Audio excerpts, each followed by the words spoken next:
Hey everyone, Scott here to discuss Tomorrow Never Dies, starring Pierce Brosnan, Jonathan Pryce, Michelle Yeoh, Terry Hatcher, Joe Don Baker, Ricky Jay, Otto, and Judi Dench, and directed by Roger Spottiswoode. Now let's just get into this movie because I remember it came out when I was very young, so come on, let's get into it.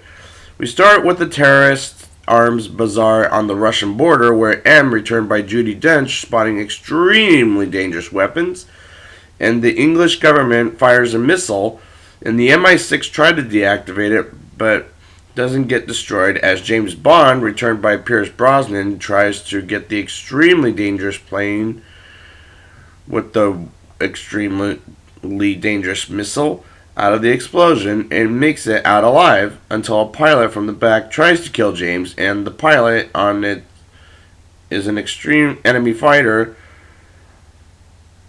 And I do like the action sequence very much, and the song by Sheryl Crow, I like it, but it's not as much as when we get to Adele, in my opinion.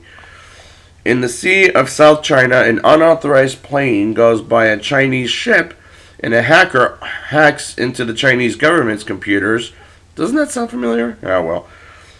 At sea, and a missile with saws sinks the ship. Yes, I said it. The missile with saws.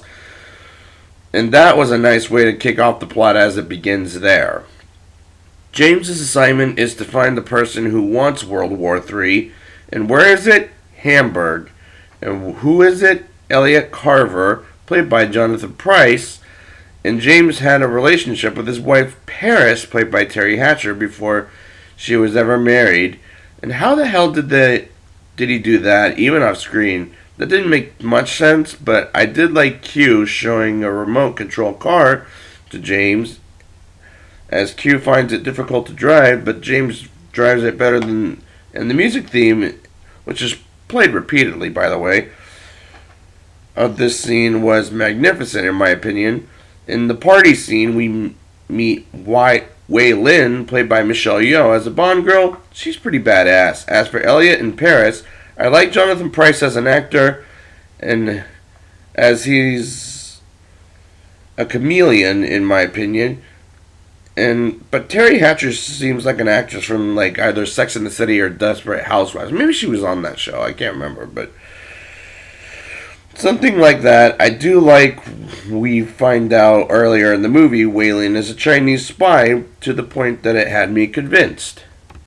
In South China, James meets up with Wade from the last movie, and I like seeing him back. And James discovers Elliot's plot to start World War III, and next scene you know, he jumps out of an airplane to the ocean to find the sunken ship from the beginning of the movie.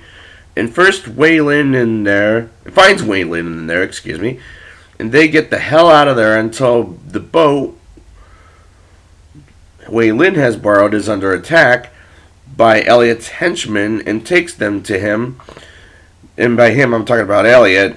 And the sequence, the way it's shot is good in these scenes.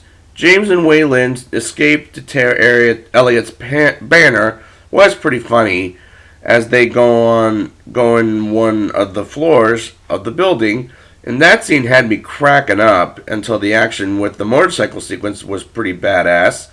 And funny ending with James and Waylon tying up the helicopter with the hook and crashing it in a building did work pretty freaking great.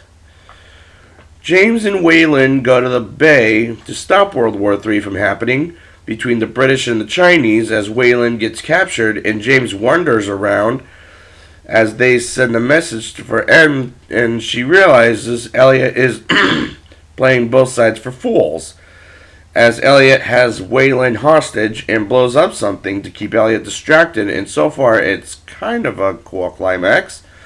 Waylon shoots the engine to Elliot's hideout, which was a smart move, and I did like that. The ship blows up and the crew abandons ship, and the blonde muscle henchman tries to find Waylon, and Elliot puts James at gunpoint, and James manages to put Elliot through some SAW missiles, and the blonde muscle man drops Waylon in the water, and James fights him, beats his ass, and in the nick of time saves Waylon, and they both get out of the ship underwater, and I enjoyed this climax, but not as much as GoldenEye in my opinion. Now it's time for the rating. I'll give this movie a 7.4 out of 10. Not quite as good as GoldenEye, but it was still a fun time, and Pierce Brosnan again has charisma.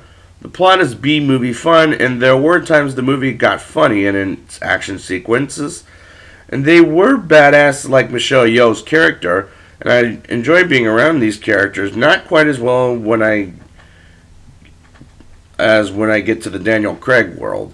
So I'd like to thank you guys for joining me, and next week I will be back with The World Is Not Enough. And until next time, the name's Bond. James Bond.